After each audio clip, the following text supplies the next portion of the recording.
Bonjour à tous et bienvenue dans cette nouvelle vidéo des Katana. Alors nous allons voir aujourd'hui dans cette vidéo comment créer un pitch. Alors un pitch, qu'est-ce que c'est? C'est entre guillemets, c'est un peu comme un petit synopsis de votre produit que vous allez pouvoir annoncer annoncer à vos clients ou à vos partenaires dans le cadre d'une relation commerciale. Alors, on va voir dans cette vidéo tous les éléments que vous devez trouver qui doivent absolument être présents dans votre pitch.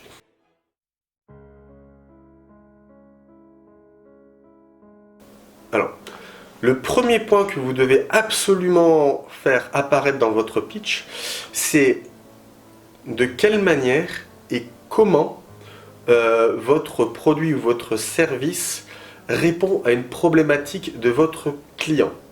En d'autres termes, quel est le problème que vous résolvez et comment vous le faites.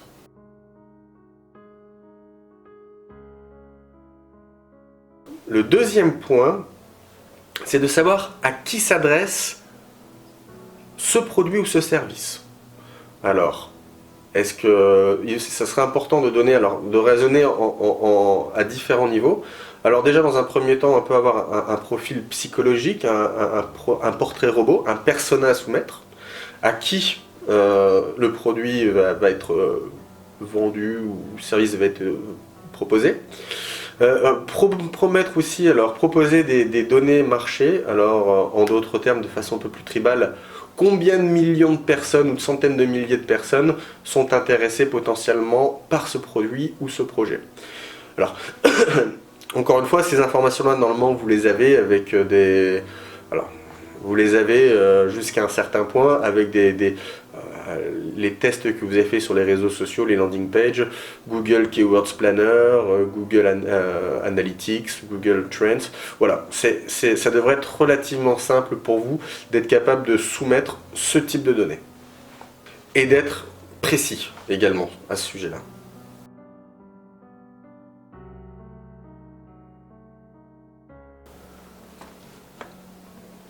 Alors, un autre point que vous pouvez aussi aborder, c'est le marché. Alors, le marché, c'est qui est le client en part de marché? Oui, le nombre de millions, ou de centaines de millions, ou de dizaines de millions de gens qui pourront potentiellement acheter votre produit. Ça, c'est un premier point. Mais également, quelles sont les solutions qui sont déjà disponibles, qui sont vos concurrents, et comment vous vous positionnez par rapport à eux. Alors, c'est quelque chose sur lequel je suis extrêmement prudent, surtout quand on se lance dans une marque ou dans un business. Tout simplement, c'est que normalement, à votre niveau, vous n'avez pas de concurrent. Alors, je m'explique. Si vous avez décidé de faire du Coca-Cola, de concurrencer Coca-Cola, pas de problème, là vous aurez un concurrent, ce sera Coca-Cola, Pepsi et autres. Et à moins de prendre un positionnement très très particulier, très très clivant, très très niche, très très clashant, ça va être très compliqué.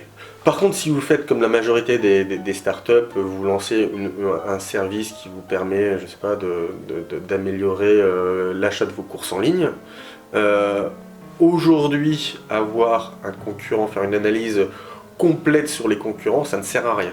C'est bien de savoir qui sont les principaux players éventuellement, mais à votre niveau, le marché est tellement atomisé que se concentrer sur la concurrence, vous allez perdre énormément de temps, énormément d'argent, vous allez vous flinguer le moral, et vous allez vous comparer votre intérieur, entre guillemets, avec un extérieur marketing des autres, et sur des produits qui ça tombe, n'ont rien à voir. Donc soyez très très prudent par rapport à la vision de la concurrence. Si on vous le demande, si vous tombez lors d'une rencontre client ou une démarche commerciale, on vous parle de votre concurrence, c'est toujours bon de le savoir. Ouais. Qui est quoi, qui fait quoi, pour vous positionner. Mais il ne faut pas que ce soit une veille permanente et une psychose. C'est l'idéal pour vous tirer une balle dans le pied. Sinon.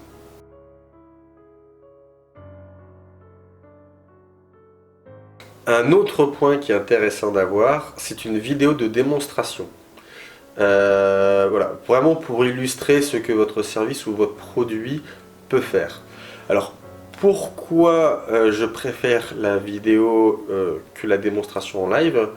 C'est que par expérience, quand vous faites une démonstration en live, même si vous l'avez testé une demi-heure avant, vous savez pas pourquoi, mais ça se passe toujours comme ça, il y a toujours un bouton ou un truc qui ne fonctionne pas.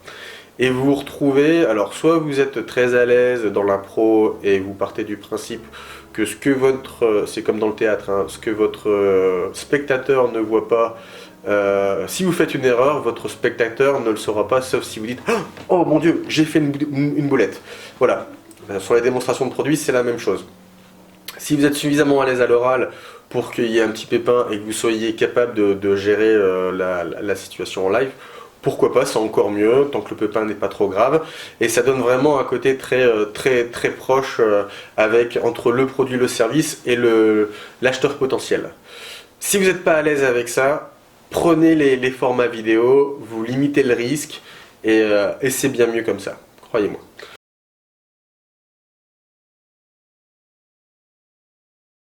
Voilà les différents points que vous devez donc retrouver sur votre pitch. N'hésitez pas à le répéter encore et encore à vous-même, devant un miroir. Pourquoi pas devant des âmes charitables, des amis qui sont intéressés par, ou de la famille qui est intéressée potentiellement par votre produit. Si vous avez un coach, un prof de théâtre, quelqu'un qui est expert en la communication, c'est quelque chose qui peut être vraiment pas mal aussi pour vous aider à développer cette aptitude de communicant. Et donc voilà, donc c'est relativement simple à faire, à mettre en place, et en général là vous avez coché quasiment toutes les petites cases du bon pitch. Voilà. Alors j'espère que cette vidéo vous aura plu, n'hésitez pas à liker si vous avez aimé ou vous abonner, n'hésitez pas non plus à me refaire savoir, à me refaire monter si j'ai des points ou des éléments que j'aurais pu oublier, et si vous souhaitez qu'on aborde d'autres sujets, d'autres points, on reste à votre disposition, et à très bientôt. Allez, ciao!